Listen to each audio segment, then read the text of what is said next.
Earlier, I told you that news of my research seemed to have sprouted wings and flown across country from almost the moment I touched down in the USA. It really is hard for me to work out how people get my details. The following account arrived on a flash drive. It was addressed to me on campus with "From Jack and Jill," written in a somewhat antiquated but undeniably elegant script on the reverse. I spent a few moments thinking about what to do with it. Was it sensible to risk corrupting my laptop with an unsolicited memory stick? I decided to put faith in my antivirus software and plugged it in.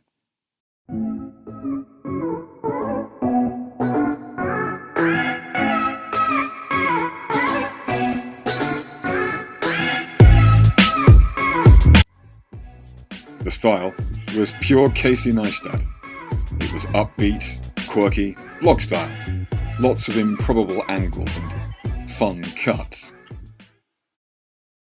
And then, this.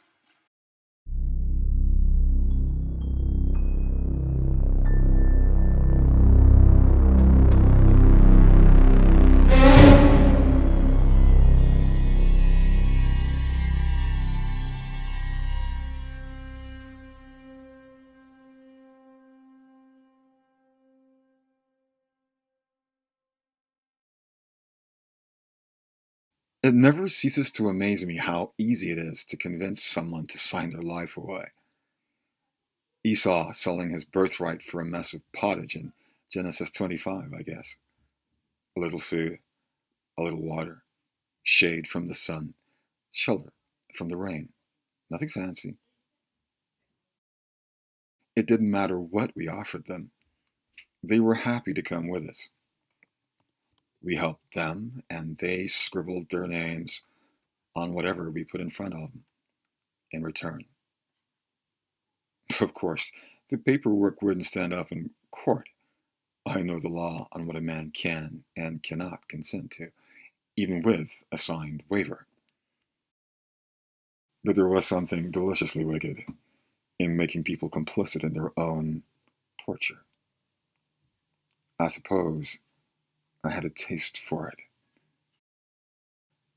I suppose it was in my blood. Standing across the street from the LaLaurie mansion in New Orleans, I had to appreciate the way the restrained yet undeniably grand structure imposed itself on the street corner. The original structure was burnt down by some ignorant rabble who insisted on giving our illustrious, or should that be notorious, ancestors a hard time. None of us lived in the South anymore, but this was rightly ours. This was the site of our ancestral home. My shirt stuck to my skin. Another day, hotter than a spit roast in hell. Even night carried no hope of relief. I had my hair pulled back from my face, but even with my high-cut shorts and skimpy top, this heat was just too much. I was waiting on Jack to return with a drink before we set off on another research excursion. The iced lemonade he offered when he returned disappeared like an iceberg in Death Valley. Pushing back the brown hair pasted to his face by sweat, I thought he ought to grow his hair a little longer so he could use a hair tie like me. I thanked him for the lemonade, slipped my hand under his t-shirt and rubbed circles on his back with my fingertips. He grinned and shook his head at me. Suddenly, he was whipping beads of sweat at me like a dog shaking off his wet coat.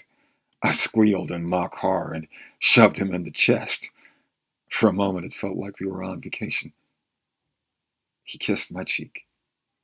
We hooked arms and ventured deeper into the city.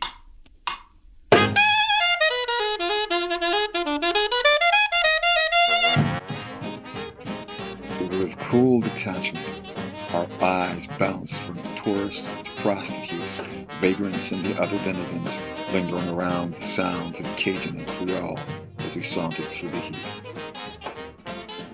stopping for a bite to eat on a patio with a ceiling fan. We discussed in hushed, intimate tones what it is we were looking for in our next house guest. We decided on a drug addict this time, someone with clear signs of withdrawal or usage. I was bored of the standard homeless, even if it was some once hidden but now blindingly obvious vice that had led them to the streets. More often than not, they were homeless through something as tedious as mental illness. It was in Bourbon Street that we literally stumbled on our prey. A young woman was splayed out under the evening heat on a piece of cardboard in an alley, her ankles sticking out onto the sidewalk. Jack tripped on her foot, and the woman slurred a volley of expletive protests. And she was frail, and she was filthy, a jean skirt pushed up too high, and a once white tank top that had seen better days. I looked at Jack. Jack looked at me. I smirked. He caught it. I squatted beside the woman to check her pulse. It was slow. There were track marks on her arms. Heroin. We didn't see a spoon, but noticed a rubber tire laying beside her. "You want to get off the streets?" I asked her, raising my voice over the raucous clashing of a procession passing in the street behind us. She made as if to push me out of her face, didn't even bother to open her eyes. "We have smack," I added, in a deeper tone. One of her bloodshot eyes opened. "Yeah, okay, but I ain't no hooker," the woman explained as she stumbled to her feet like a sailor on a storm-tossed ship. Jack offered his arm. The woman smiled, took it, and leant on him for support. "We just want to help," I promised her, wiping my hands on my shorts and catching a sudden whiff of my own perfume. "I'm a-comin', honey child." We slowly led her away. She was in a daze, drifting in and out of consciousness. Getting her to sign on the dotted line was a piece of pumpkin pie. Rebecca Long, age 24, traveled to New Orleans a few years ago as a drifter and never left. It was rare we got to work with someone so young. Drug use had aged her terribly, but we doubted she had any reason to lie about her age. She was dragged out of her heroin-induced stupor by the bucket of crisp, cold water we sloshed over her head. She coughed and spluttered as instinct made her struggle and buck like a steer at rodeo as she attempted to pull herself up. We'd taken care to strap her to a slab of metal by her wrists and ankles, with an additional band across her chest below her breasts. Rebecca shivered and panted, already tired from the unexpected burst of adrenaline. We cast a full beam of a spotlight on her, making her alternately blink like a baby bunny stuck in the headlights or screw her eyes shut. "What's going on?"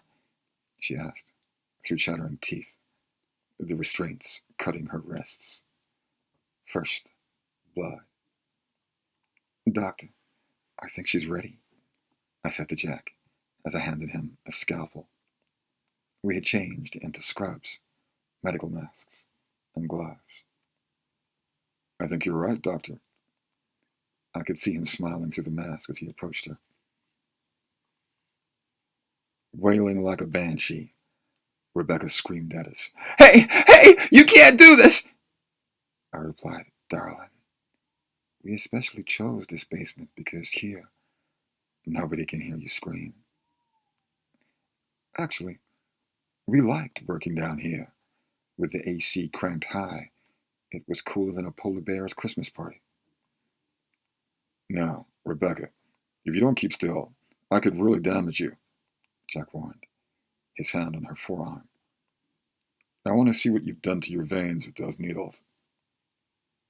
He brought the blade to the crook of her arm, where the toil of repeated drug use uncovered itself in scars and fresh, tiny holes.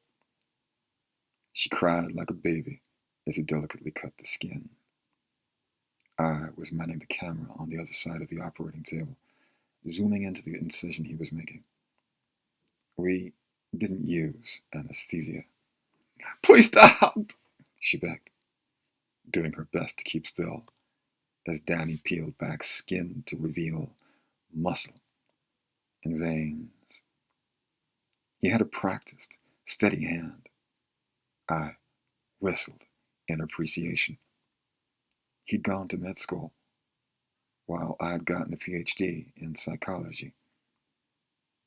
Blood was dripping from her arm, but he had expertly avoided cutting any arteries, which made it slow work.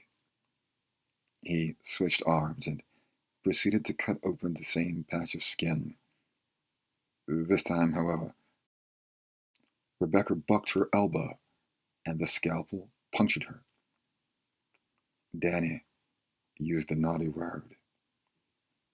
In a fit of temper, he pulled the scalpel free and stabbed it into Rebecca's eye. She screamed in agony as blood spurted from the socket. Danny swirled the surgical knife around, destroying any chance of salvaging the eyeball. I said to keep still, you cracked out whore. I had to laugh at this outburst of temper and shook my head. It's heroin, Danny. She strung out on heroin, not crack. He looked over at me, his face twisted with rage for a moment before his face relaxed. Rebecca still laid screaming and thrashing in attempts to free her arms so she might clutch her face. Well, don't leave her mismatched. You know I hate a lack of symmetry, I urged. Dutifully, he took the scalpel and destroyed her other eye, his hand covering her mouth to quiet her tortured screams. She might bleed out. Jack was matter of fact now, shrugging with disappointment as he moved behind me to look through the camera lens. Or she might survive.